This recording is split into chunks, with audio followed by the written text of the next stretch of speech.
CM Ibrahim ಇಂಥದ್ದೊಂದು ದೊಡ್ಡ ನಿರ್ಧಾರಕ್ಕೆ ಬಂದಿರೋದಕ್ಕೂ ಕಾರಣ ಇದೆ. ಅದೇನು ಅಂದರೆ JDSಗೆ ಮುಟ್ಟಿ ನೋಡ್ಕೊಳ್ಳುವಂತೆ ಸರಿಯಾದ ಜಾಗಕ್ಕೆ ಬರೆ ಹಾಕಬೇಕು ಅನ್ನೋದು. ಯಾಕೆ ಅಂತೀರಾ?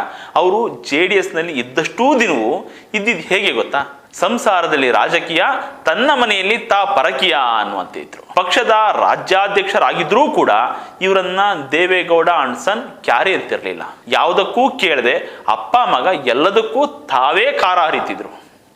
BJP ಜೊತೆ ಕೂಡಾವಳಿ ಮಾಡಿಕೊಳ್ಳೋ ಸಮಯದಲ್ಲೂ ಇವರನ್ನ ಒಂದು ಮಾತು ಕೇಳಲಿಲ್ಲ. ಮುಂದೊಂದು ದಿನ ಇವರನ್ನ ಪಕ್ಷದ ಮನೆಯಿಂದ ಟ್ರಂಕ್ ಎತ್ಸೋಕೆ ನೋಡಿದ್ರು.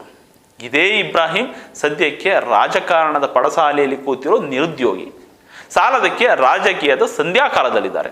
ಆದರೆ ತನ್ನನ್ನ ಈ ಸ್ಥಿತಿಗೆ ತಂದವರನ್ನ ಸುಮ್ಮನೆ ಬಿಡಬಾರ್ದು ಅಂತ ಈಗ ತೃತೀಯ ರಂಗದ ಪ್ರಸ್ತಾಪ ಮಾಡಿದ್ದಾರೆ. ಇದು ಕಾಂಗ್ರೆಸ್ ಹಾಗೂ ಮೈತ್ರಿ ನಾಯಕರಿಗೆ ತಲೆನೋವು ತಂದಿಟ್ಟಿದ್ದು ಅನಾಸಿನ್ ತೆಗೆದುಕೊಳ್ಳೋ ಹಾಗೆ ಮಾಡಿದೆ.